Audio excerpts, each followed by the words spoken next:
Remember all the dances we had in this gym? Ever wish you could go back? Sure do. Going to Bayside is gonna change our lives. Hey, buddy. You're in honors English? Duh, it's an honor to teach me. I loved this show, and I loved that it's a comedy, and it's like obviously a reboot of a beloved original show, but it also sort of talks about issues. Like it talks about public school funding. It talks about how we look at people in other communities. It talks about all sorts of other stuff.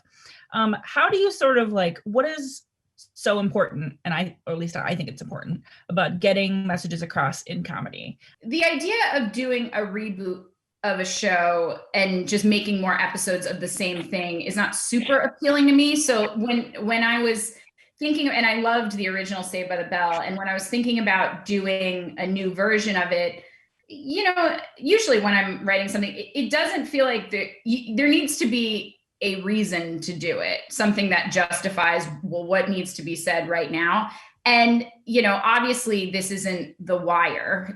We don't have a solution for solving, you know, public school inequality in America, but it just felt like there was something to say surrounding how different public schools are even from each other, that there can be two schools within, especially in LA, within miles of each other, and they're two completely different worlds. And, you know, and it felt like kind of an organic topic because the original was so much about this all-American high school where nothing ever really goes wrong and life's all dance contests and, you know, Casey Kasem coming to the max. So it felt like there was some fun comedy to be mined from bringing new kids into this world.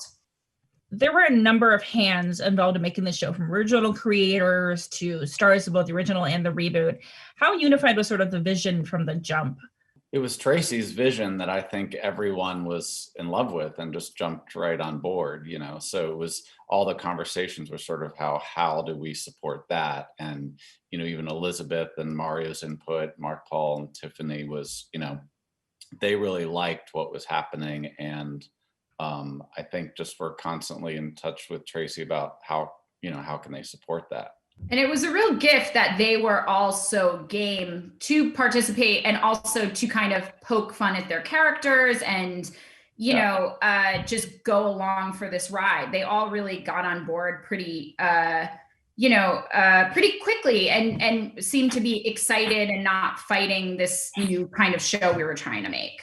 There are a number of Easter eggs in the show, like even just in the episodes I saw, like I practically gasped when Mr. Dewey showed up. Like I was like, it's like such a deep cut. I mean, not a deep cut, but just like, oh my God, him, you know, like there are a couple of things that are a little exactly the same as he was. Exactly the same. Oh, it's wild.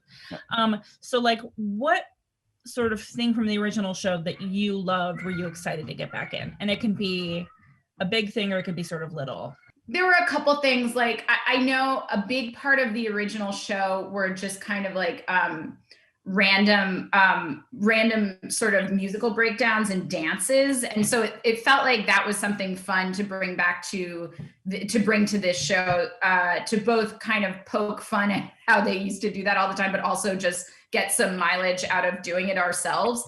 And, you know, I knew Mario was still like, was still able to do a straddle jump. And so it was very important to make sure that at some point he did that famous dance he did at the Max, where he goes, hit it, and just does this like weird dance out of nowhere in the middle of everyone.